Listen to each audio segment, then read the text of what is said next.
হরে কৃষ্ণ। সকলকে আবারও কৃষ্ণ প্রীতির শুভেচ্ছা জানিয়ে আমাদের দৈনন্দিন শ্রীমদ্ ভাগবত গীতার ক্লাসে আপনাদেরকে স্বাগতম জানাচ্ছি। আজ আমরা শ্রীমদ্ ভাগবত গীতার অন্তর্গত তৃতীয় অধ্যায় 10 নম্বর শ্লোক আলোচনা করব। আপনারা সকলের সাথে থাকবেন। নম ওম বিষ্ণুপাদায় কৃষ্ণ পৃষ্ঠায় ভূতলে শ্রীমতে ভক্তি বেদান্ত স্বামীতে নামিনে নমস্তে সারস্বতী দেবী গৌরবাণী প্রচারিণে নির্বিশেষ শূন্যবাদী পাশ্চাত্য দেশতায় বাঞ্ছা কল্পতরুর্ভশ্চ কৃপা সিন্ধুভ্যো চ পতিতানাং পাবনেভ্যো বৈষ্ণবেভ্যো নমো নমঃ। জয় অনন্ত কোটি বৈষ্ণববৃন্দ কি জয়, শিল প্রভুপাদ কি জয়, গীতার এই অমৃত কথা শ্রবণকারী গৌর ভক্তবৃন্দ কি জয়। ওম নমো ভগবতে বাসুদেবায়, ওম নমো ভগবতে বাসুদেবায়, ওম নমো ভগবতে বাসুদেবায়। শ্রীমদ্ ভাগবত গীতা তৃতীয় অধ্যায় কর্মযোগ, শ্লোক নম্বর 10। সহযজ্ঞা প্রজা সৃষ্টা পুরা বাচ প্রজাপতি অনেন প্রসিদ্ধম এষা বা অন্তো ইষ্ট কামধু। সহযজ্ঞা প্রজা সৃষ্টা পুরা বাচ প্রজাপতি অনেন প্রসিদ্ধম এষা বা অস্তু ইষ্ট কামধুক। হরে কৃষ্ণ। তো এখন আমরা এই সংস্কৃত শ্লোকের বাংলা ভাষানুবাদ শিল প্রভুপাদ কর্তৃক যা দেওয়া হয়েছে সেটি আমরা আস্বাদন করব।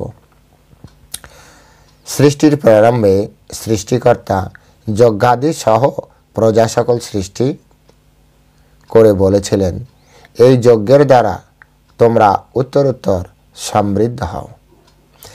এই যজ্ঞ তোমাদের সমস্ত অভীষ্ট পূর্ণ করবে। আরেকবার পড়ছি। সৃষ্টির প্রারম্ভে সৃষ্টিকর্তা যজ্ঞাদি সহ প্রজা সকল সৃষ্টি করে বলেছিলেন, এই যজ্ঞের দ্বারা তোমরা উত্তরোত্তর সমৃদ্ধ হও। এই যজ্ঞ তোমাদের সমস্ত অভীষ্ট পূর্ণ করবে। হরে কৃষ্ণ। জয় শিল প্রভুপাদ কি জয়। তো এখন আমরা প্রভুপাদের যে তাৎপর্য, সেই তাৎপর্যের সারসংক্ষেপ আলোচনা এবং আমাদের এই ভগবদ গীতার জ্ঞান আস্বাদনে ওনার যে অপরিসীম ভূমিকা, এই যে ভক্তি বেদান্তের তাৎপর্য, সে বিষয়ে আমরা আস্বাদন করার চেষ্টা করব, আমাদের জীবনে প্রয়োগ করার চেষ্টা করব। তো এখানে প্রথমে বলা হচ্ছে যে সহযজ্ঞা প্রজা সৃষ্টা। সহযজ্ঞা যজ্ঞের সহিত প্রজা সৃষ্টা। তো এখানে প্রজাপতি পুরাবাচ, পুরাবাচ মানে পুরাকালে উবাচ বলেছিলেন, প্রজাপতি মানে হচ্ছে সৃষ্টিকর্তা। তো আমাদের এই প্রজা যখন সৃষ্টি করা হয়েছে তখন এর সাথে সাথে যজ্ঞ সৃষ্টি করা হয়েছে। সহযজ্ঞা প্রজা সৃষ্টা।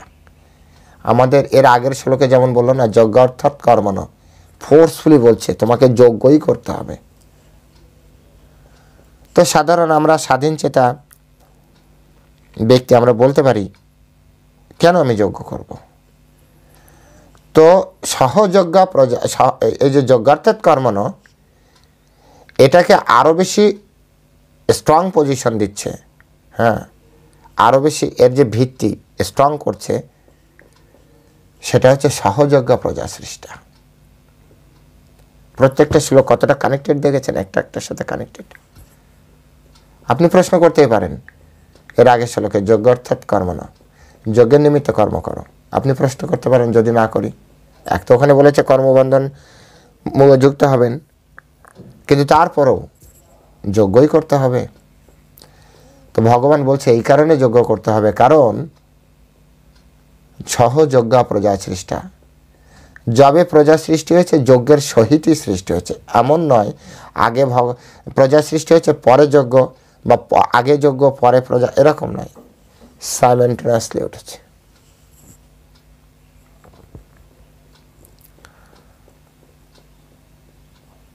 এগুলো আমাদের বুঝতে হবে। যেমন মোবাইল কোম্পানি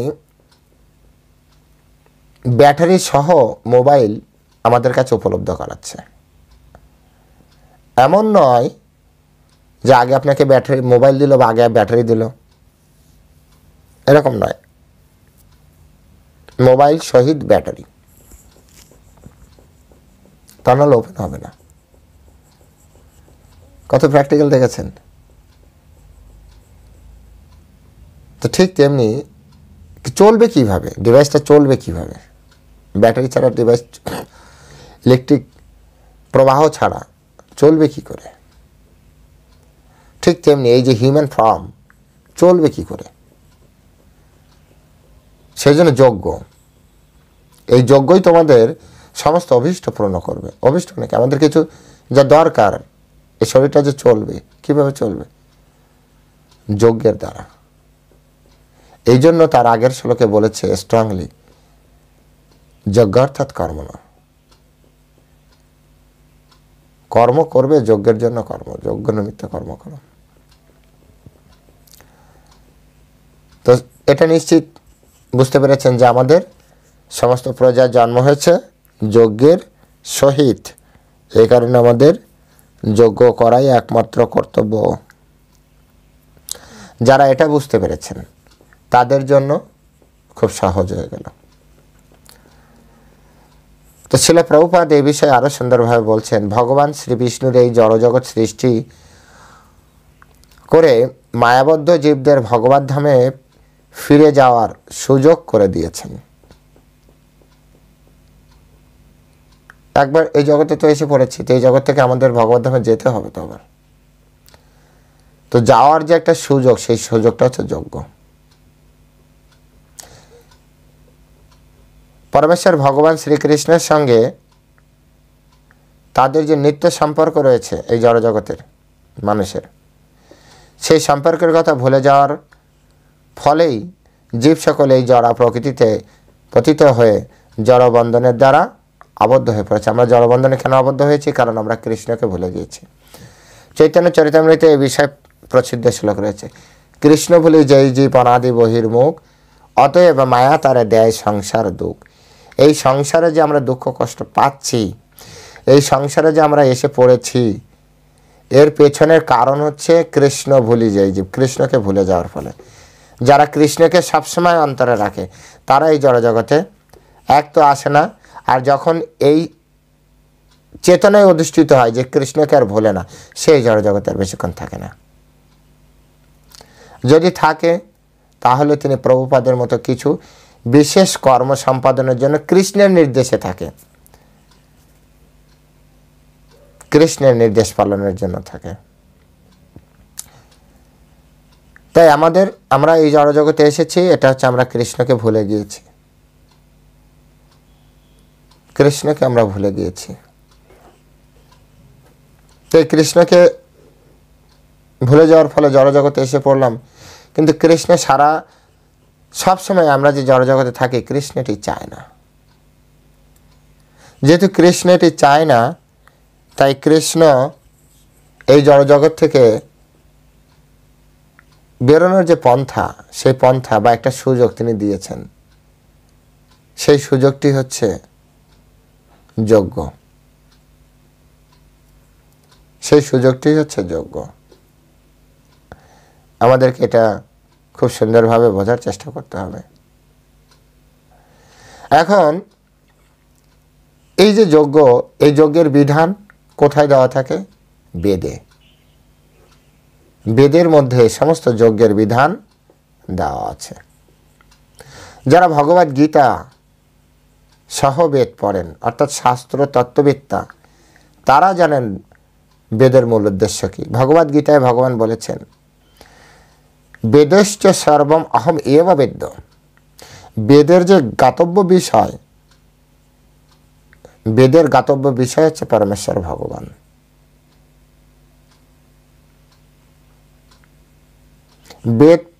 বেদ পড়ে আপনি যজ্ঞ করবেন, যজ্ঞ করে আপনি কাকে সন্তুষ্ট করবেন? কৃষ্ণকে, বিষ্ণুকে। তাহলে আলটিমেট বেদের গাতব্য বিষয় কি?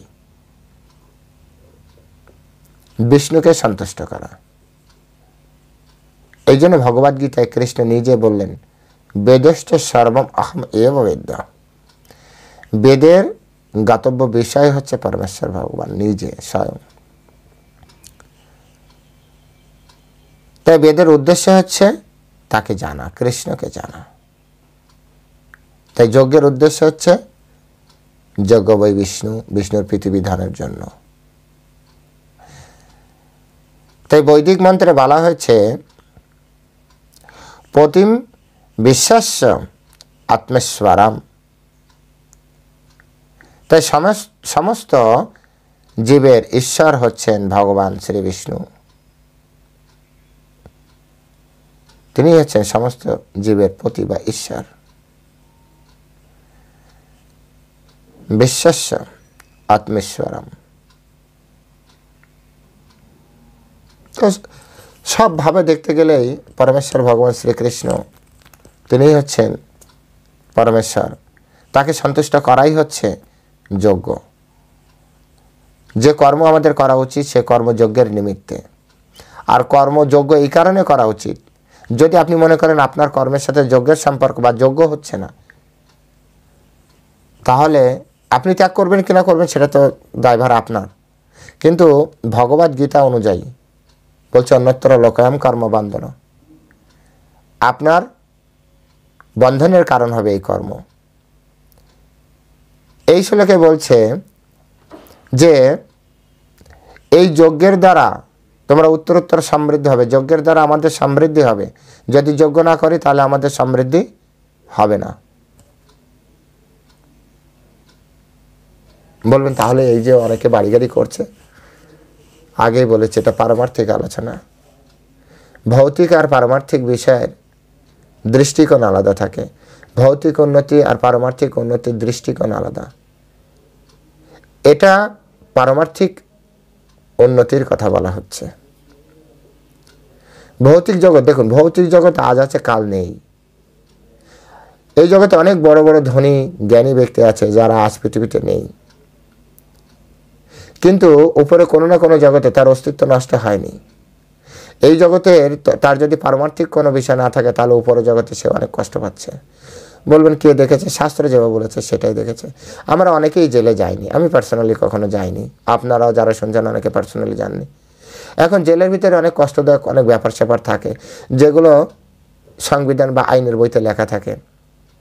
এখন আপনি এগুলো পড়ে বিশ্বাস করবেন কি করবেন না? বিশ্বাস করতে হবে। এমন না যে আপনাকে অপরাধী হয়ে জেলে যেয়ে শাস্তি পেয়ে তারপর আপনাকে বিশ্বাস করতে হবে।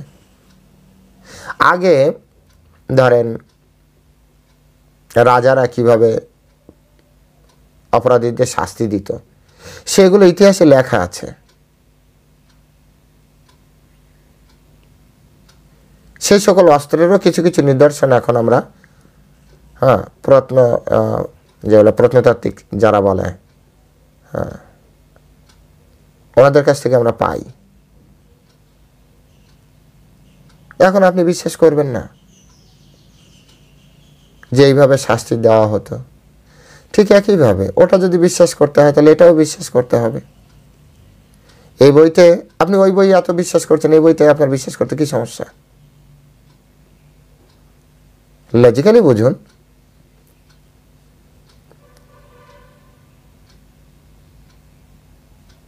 লজিক্যালি বুঝতে হবে।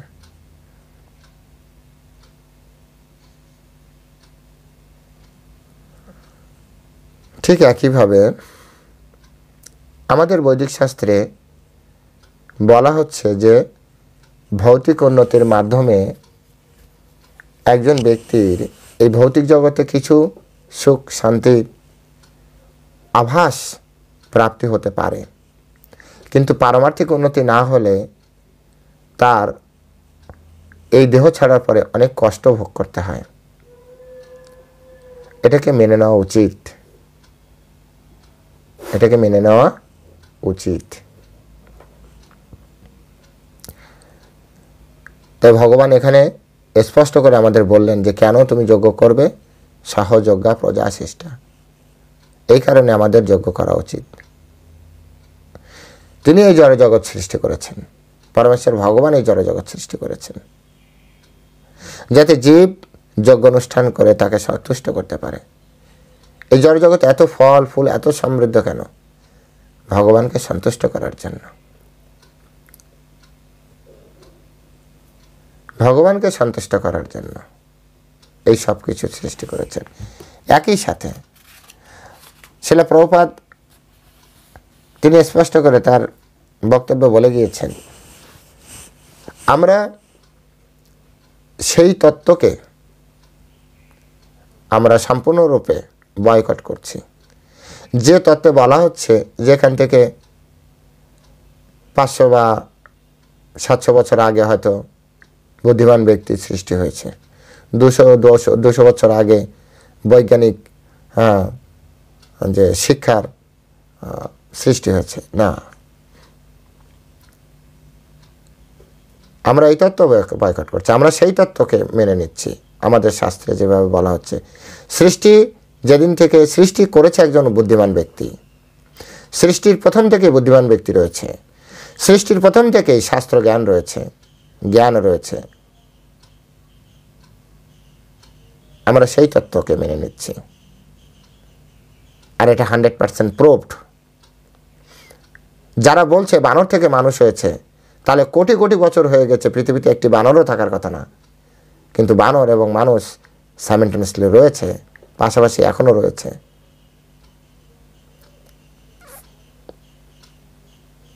এগুলো বুঝতে হবে, বিজ্ঞানটাও বুঝতে হবে। বিজ্ঞান হচ্ছে বিশেষ জ্ঞান, সে বিষয়ে বিশেষ জ্ঞান থাকতে হবে।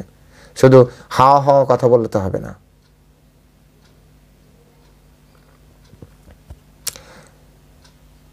তারপর এই জড়জগতে দেহ ত্যাগ করার পর তারা ভগবানের অপ্রাকৃত লোকে প্রবেশ করবে। কারা? যারা যজ্ঞ করবে, তাদের কথা বলা হচ্ছে।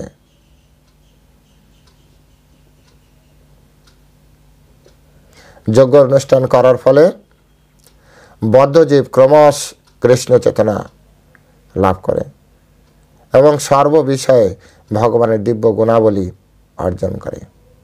সর্বগুণাই সমাসতে সুরা, সমস্ত গুণ তার ভিতরে প্রবেশ করে। যদি কেউ যজ্ঞ করে, ধীরে ধীরে তার ক্রমশ উন্নতি হয়। তিনি বুঝতে পারেন এই অনন্তগুলি ব্রহ্মাণ্ড সৃষ্টির মালিক হচ্ছে পরমেশ্বর ভগবান শ্রীকৃষ্ণ। তিনি বুঝতে পারেন সেজন্য যজ্ঞ করা দরকার।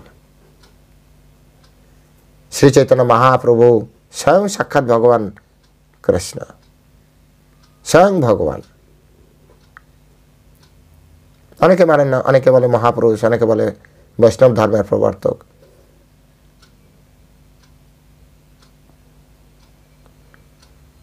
কিন্তু তিনি পরমেশ্বর ভগবান শ্রীকৃষ্ণ। বৈষ্ণব ধর্মের প্রবর্তক বলা যেতেও পারে, মহান পুরুষও বলা যেতে পারে, কিন্তু তিনি সাথে সাথে পরমেশ্বর ভগবানও।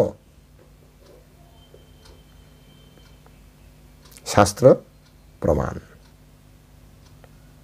শাস্ত্র প্রমাণ। এই চৈতন্য মহাপ্রভু এসে কলিযুগের জন্য যে যজ্ঞ সব থেকে ইম্পর্টেন্ট, সেটা আমাদেরকে শিখিয়ে গিয়েছেন। কলিযুগ ধর্ম হয় নাম সংকীর্তন। কলিযুগের ধর্ম হচ্ছে নাম সংকীর্তন। এই জন্য বলা হয় সংকীর্তন যজ্ঞ। একসাথে সবাই মিলে যদি আমরা সংকীর্তন করি, সেটা কলিযুগের জন্য যজ্ঞ। এই সংকীর্তন যজ্ঞের মাধ্যমে আমাদের সমস্ত সমস্যা থেকে আমরা মুক্ত হয়ে যাব। এই জন্য সংকীর্তন যজ্ঞের অনেক পাওয়ার, সংকীর্তন যজ্ঞের অনেক পাওয়ার।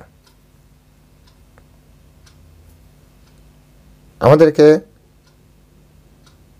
এই যে সংকীর্তন যজ্ঞ পরমেশ্বর ভগবান শ্রীকৃষ্ণ শ্রী চৈতন্য মহাপ্রভু রূপে আমাদেরকে দিয়ে গিয়েছেন, এই সংকীর্তন যজ্ঞের শক্তি বিচার করতে হবে। এই সংকীর্তন যজ্ঞের শক্তিতেই কৃষ্ণ ভাবনামৃত চলছে।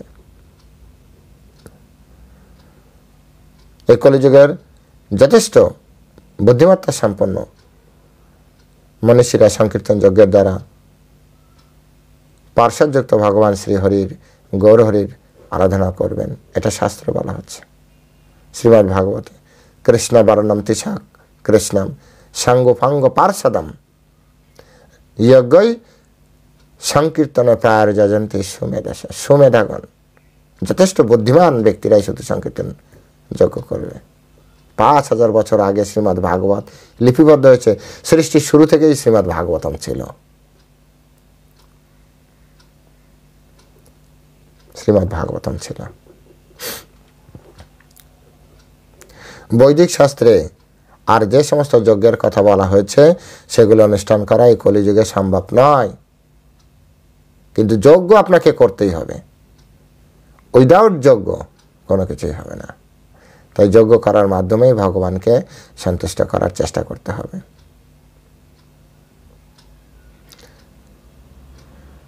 সংকীর্তন যজ্ঞ সহজ এবং উচ্চ স্তরের। সকল উদ্দেশ্যে অনায়াসে যে কেউ এই যজ্ঞ অনুষ্ঠান করার মাধ্যমে সফল করতে পারবে। তাই প্রত্যেকের কাছে আমাদের বিশেষ অনুরোধ, শ্রীমদ্ ভাগবত গীতাকে সুন্দরভাবে বুঝতে হবে। শ্রীমদ্ ভাগবত গীতার প্রত্যেকটা শ্লোককে সুন্দরভাবে বুঝতে হবে।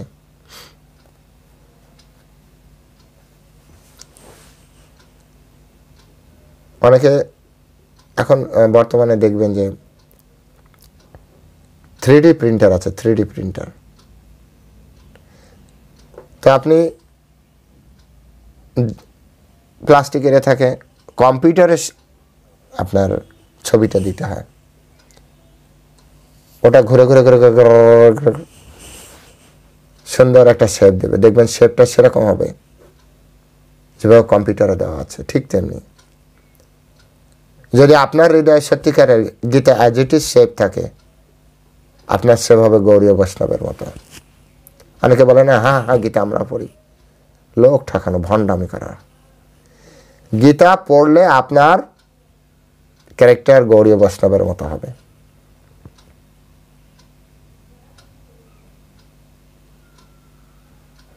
গীতা শুধু পড়ার নয়, নিজের বোঝার আর নিজের জীবনে প্রয়োগ করার বিষয়। এটুকু না বুঝতে পারলে হবে না। তো সকলে ভালো থাকবেন। পরবর্তী শ্লোক নিয়ে আমরা পরবর্তীতে আবার আলোচনা করব। শুধু অনুরোধ, আপনারা গীতা পড়ুন, গীতা বুঝুন, গীতার আলোকে জীবন গড়ুন। হরে কৃষ্ণ। জয় শিলা প্রভুপাদ কি জয়।